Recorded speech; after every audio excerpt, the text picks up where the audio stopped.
This is an orange glow combo. So I'm just saying hi to her for a second. Hi, sweetie. So she has follicles, and she kind of, yeah, okay. It's right here. Gianni knows. This, Gianni, come here, palpate that. Nice and easy.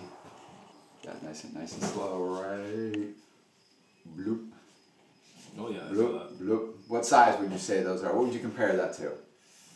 Not yet a golf ball. Right, okay, that's very good. He's right on the money. So this animal, what G's doing right there, he's palpating developing ovum. So that means that we've manipulated the parameters of this animal's environment to signal that this is breeding time right now, and that everything is good enough where she can become reproductive and commit her physical, status to actually being healthy enough where she has enough fat reserves and all this where she can actually commit to reproduction and creating eggs, because it is a challenge on any snake. So if her weight wasn't correct, so if she was too skinny or too fat, all those things are going to have a big weight and a big effect on the reproductive effort. So if the animal's too skinny, what happens is they go through a period of time where they don't want to eat. So they have a hormone spike, and the hormone spike often causes the animals to not be inclined to eat. And when that happens, that basically means that as these follicles are growing, they're going to rob the resources of that animal. So they're going to drain the fat cells, and they're going to basically pull things like calcium and whatnot out of the animal so they can create, an embryonic, egg in the process. But it's going to take calcium because we have to shell the eggs and whatever. So if the animal's too skinny, at some point the eggs might demand more than that animal can give, and that can actually challenge the life of that animal, the health of that animal, or it actually can ruin the whole reproductive thing. Whereas only some of those eggs may ever become mature, and the rest of them, there's not enough nutrients, there's not enough things in reserve to actually build an egg. If the animal's too fat, they often don't put out their luteinizing hormones, or they don't actually even put out the hormone that causes follicular growth, because that animal is in a non-healthy place where too much of a good thing from captive animals doesn't always translate into an animal that's going to do very well as far as reproduction. So you really want to kind of go into your breeding season with animals. I like a healthy weight or even a little bit skinny. Those are some of the things. And as you are in the breeding window, certainly with ball pythons, feeding them as you're going through your breeding and stuff like that is a really good thing. But going in with a big fat snake, that's often counterproductive as far as my success. In the wild, they look skinny to the public, but we know that that's like a healthy, lean body type. Yeah, so you hear that? I'm listening to everything. So G's talking about, like, if we actually looked what a wild retic would look like that come through the skinners, because that's generally most all the retics that are ever caught are to be used as a product, skinning. And they look lean. They look lean, they look skinny to us, but that's actually much more of what a wild body weight would actually look like, and that would be, healthy. But in captivity, these animals have to do far less to actually succeed and get their food items, and they don't have to burn a lot of energy, and they're in many ways what we consider, a comfort or a lap of luxury. And some of these things where the food's being offered to them, they don't have to worry about parasites, they get the proper temperatures, and they get a lot of different stuff. The only thing they don't get is they don't get to have the big giant wild environment where they could be caught and skinned or whatever. They're living in these smaller cages, and but that's a completely different kind of story. But we're basically very interested in the mental state of these animals and the well-being, the physical well-being, and the mental climate that these guys have. So if these weren't being kept in the utmost of care, they wouldn't want to breed, right? Well, a lot of times. So if you actually take an animal and you stress it out, or if you don't give it to the right different things, a lot of times that will affect the interest of that animal in breeding at all. It doesn't want to breed. It's not comfortable. It's mentally challenged, where it's always stressed. doesn't want to go into that, doesn't start elevating its hormones, so you don't get that. So a lot of times a really good indicator that the well-being of that animal in the mental state is their interest in breeding and their ability to actually reproduce and actually have the next successive generation, lay eggs, have babies, have dead babies, whatever it is, but that they actually commit to the whole breeding process. That is often a good indicator that the basic needs of that animal are being met and that animal feels good enough where it actually wants to breed. Do you want to take out this big lav? So it's a lavender albino, tyrosinase negative, albino retic, and let's palpate that. So, yep. I'm going to get the lower half of the body, lower third actually. And you're just letting the head sit in there? Why are you doing that? Yeah. I can tell him a couple things right now. Keep going. Yeah, very good. Okay. He wants to get ahead of that midsection so you know what it feels like. Okay. So the reason why I just have the head in there is because I want her going in so I don't have to move down. I basically have her do the work so I can just stay in this spot. Perfect. I notice you're not using your head like Kevin. It's a preference. Okay. Now what do those feel like? So it kind of feels like grapes one after another. Okay. Or sometimes it could feel something like bigger. Like earlier I said, it's not as big as a golf ball. Sometimes if they're big enough, it can be the size of a golf ball.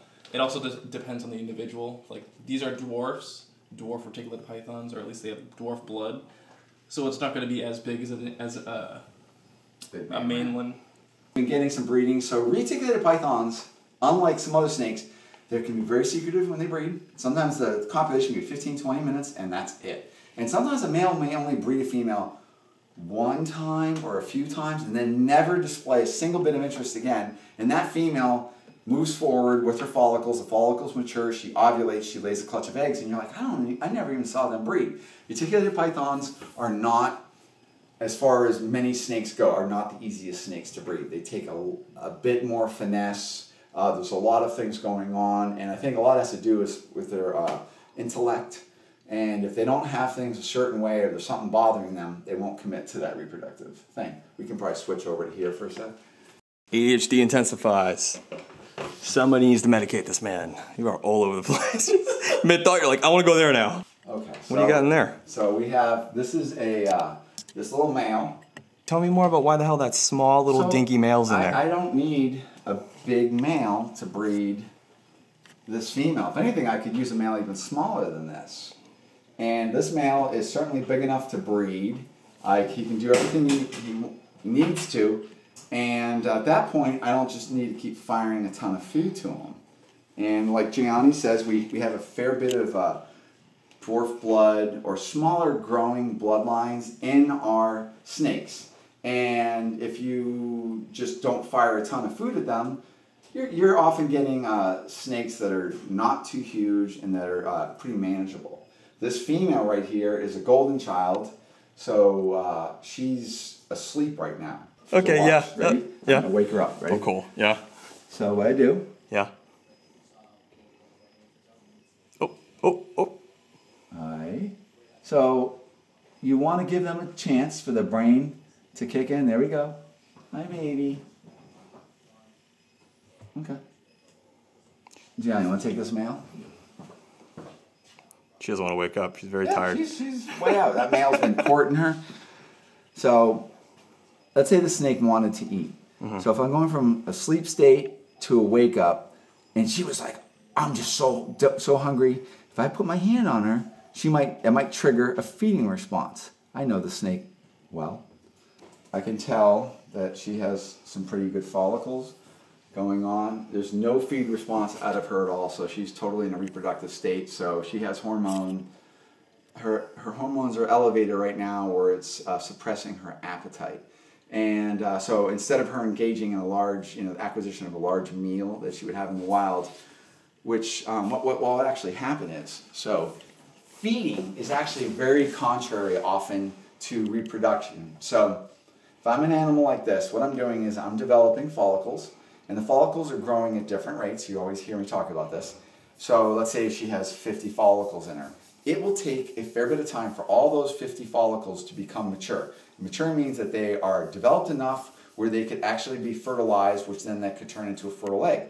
If she releases these developing follicles, these ovum, prematurely, before they're mature, none of them will ever be fertilized because they're not ready. So if she goes and eats a large meal, she's going to cause her body temperature to rise. She's not going to manage the priority, which is those follicles, and she's going to start worrying about the digestion. And if she's a very large food item, that could really elevate her body temperature, and that is often contrary to the reproductive process. So what happens is we have a relationship between follicles and temperatures.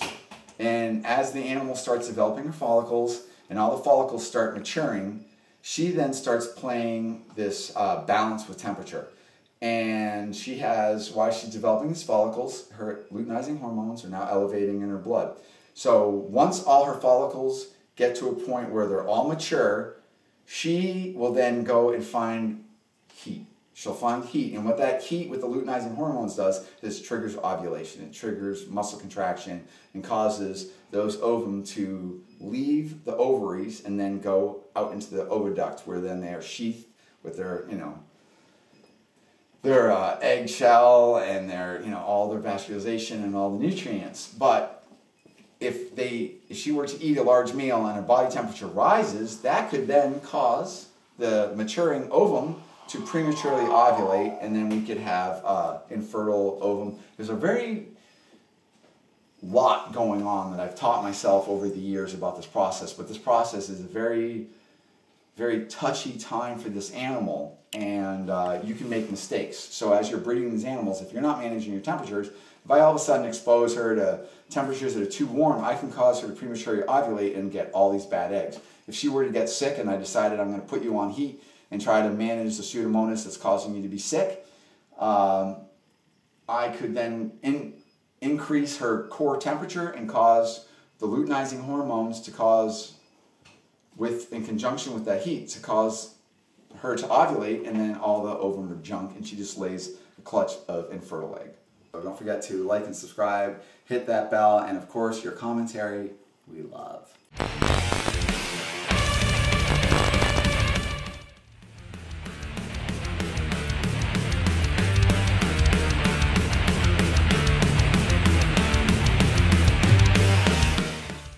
I gotta turn my camera on, dude.